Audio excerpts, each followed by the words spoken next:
The spirit consciousness की दुनिया में आपका स्वागत है। आज हम मॉड्यूल 5 के आखिरी हिस्से को सीखेंगे। अब तक हमने मॉड्यूल 5 में देखा चक्र और एटॉमिक वेब। अब हम आगे बढ़ेंगे इस आखिरी भाग की ओर जो है कुंडलिनी। इस अध्याय में सबसे पहले हम देखेंगे कुंडलिनी का परिचय, उसके कार्य, स्थान, कुंडलिनी का जागरण, कुंडलिनी के समय से पहले जागरण का प्रभाव। शुरुआत करेंगे परिचय के साथ। छात्र से अनुरोध है कि एथरिक बॉडी और उसके चक्रों के संबंध में कुंडलिनी पर विवरण के लिए एथरिक डबल का उल्लेख करें। इस वीडियो में हम एस्ट्रल शरीर के संबंध में कुंडलिनी पर चर्चा करेंगे। लोगोस तीन ज्ञात बलों को विकिरण यानी रेडिएट करता है। बिजली, प्रकाश, गर्मी आदि के रूप में फोहट, प्राण शक्ति के रूप में वाइटैलिटी तथा कुंडलिनी जिसको सर्प अग्नि या सर्पेंट फायर भी कहा जाता है। ये बल हमारे ज्ञात सभी प्लेन्स पर मौजूद है और अब तक ये अलग से मौजूद है और इन्हें किसी दूसरे में नहीं बदला जा सकता। The voice of the silence में उग्र शक्ति कहा गया है। ये शरीर के माध्यम से तरल आग की तरह लगता है, सर्प जैसे सर्पील पथ में, जिसे द वॉइस ऑफ साइलेंस में वर्ल्ड्स मदर जगत की माता भी कहा जाता है। कुंडलिनी के माध्यम से ही हमारे अन्य वाहनों को सक्रिय किया जा सकता है। उच्च दुनिया के प्रति उत्तराधिकार प्राप्त करना। थायरसिस क्या था? एक प्राचीन प्रतीक की एक लाठी जिसके शीर्ष पर पाइन शंकु होती है। भारत में प्रयुक्त 7 गांठों के साथ एक बांस की छड़ी, रीढ़ की हड्डी और 7 चक्रों का ये प्रतीक है।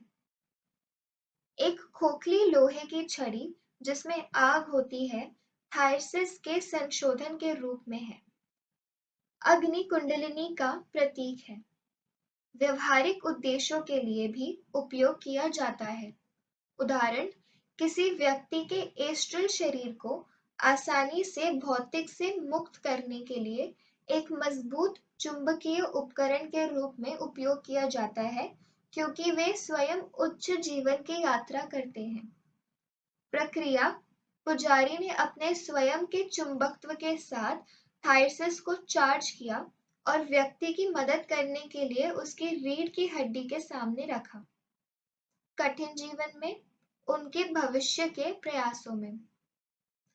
अब हम देखेंगे कुंडलिनी के कार्य।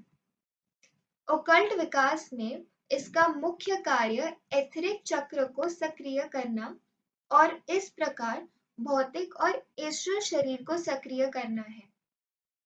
द वॉइस ऑफ साइलेंस के अनुसार जब कुंडलिनी अजन चक्र को सक्रिय करती है तो यह एक व्यक्ति को मास्टर या ईगो या हायर सेल्फ को सुनने में सक्षम बनाती है। ऐसा इसलिए है क्योंकि जब पिट्यूटरी ग्लैंड काम करता है तो यह एस्ट्रल शरीर के साथ एक लिंक स्थापित करता है जिसके माध्यम से कोई भी संदेश प्राप्त कर सकता है। आखिरकार सभी चक्रों को सक्रिय करने की आवश्यकता है ताकि वे कई एस्ट्रल उपप्लेन से सभी प्रकार के एस्ट्रल प्रभावों को प्रति संवेदनशील हो सके। यदि किसी व्यक्ति ने पहली बार इन मामलों को गंभीरता से लेना शुरू कर दिया है तो जागरण वर्तमान जीवन काल में नहीं हो सकता है और अधिकांश लोगों के लिए बहुत बाद में होता है। हालांकि भारतीय ऐसा करने में सक्षम हो सकते हैं क्योंकि आनुवंशिकता से वे इसके प्रति अधिक लचीले होते हैं। अब हम देखेंगे कुंडलिनी का स्थान। एक व्यक्ति की रीढ़ के आधार पर चक्र में स्थित है। एक सामान्य व्यक्ति को जीवन भर इसके बारे में आम तौर पर जानकारी नहीं होती।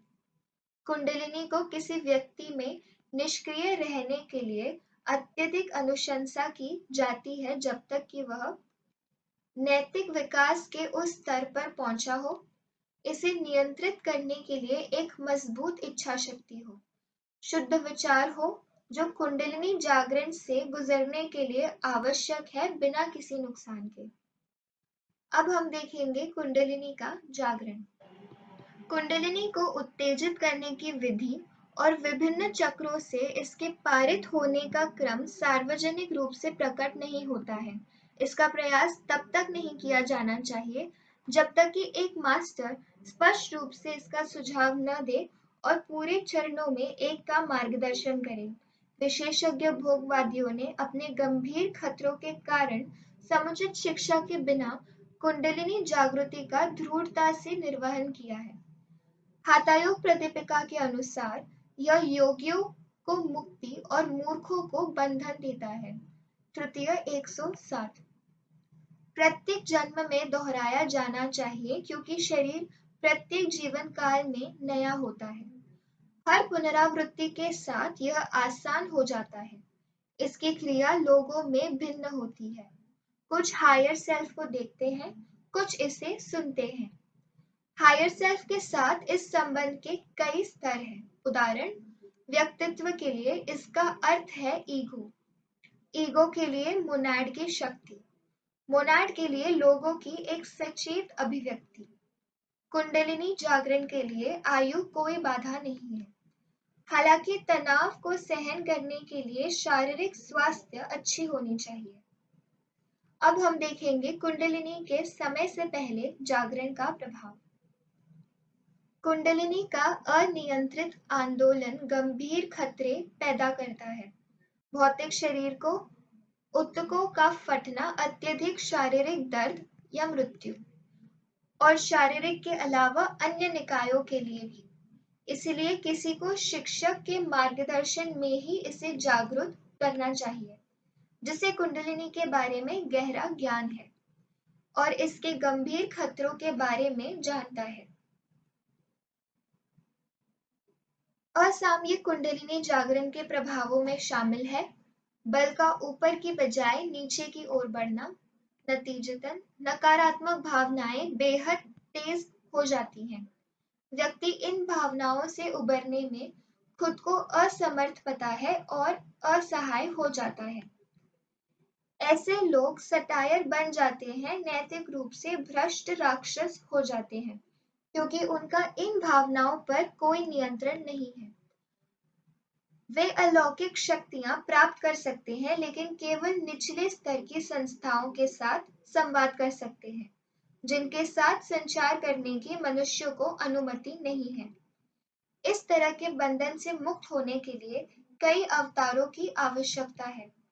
काला जादू के अभ्यास क्रम चक्रों को सक्रिय करने के लिए कुंडलिनी जागृत करते हैं। गुड लॉ के अनुयायियों द्वारा कभी भी प्रयोग नहीं किया जाने वाला अभ्यास है। किसी व्यक्ति के सभी नकारात्मक और बुरे गुणों को अच्छे लोगों की तुलना में अधिक आसानी से बढ़ावा देता है। तुरंत मानसिक शरीर यानी मेंटल बॉडी में एक बड़ी मात्रा में महत्वाकांक्षा बढ़ जाती है। असामान्य और दुष्ट गर्व के साथ साथ बुद्धि को बढ़ाता है, जो एक औसत व्यक्ति के लिए अकल्पनीय है।